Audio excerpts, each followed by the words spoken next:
আমাদের মন খারাপ হলো, কাউকে বোঝাতে পারি না, মনটা খারাপ বললাম, কিন্তু কিরকম ফিলিংস হচ্ছে এই ফিলিংস কাউকে বোঝানো যায় না, কাউকে বোঝানো যায় না।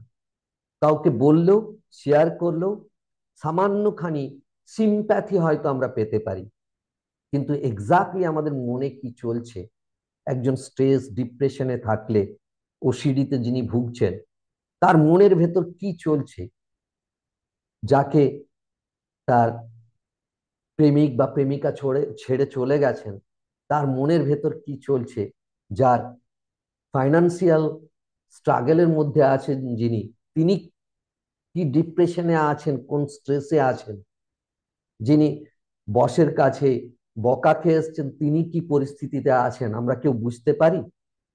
কেউ বুঝতে পারি না।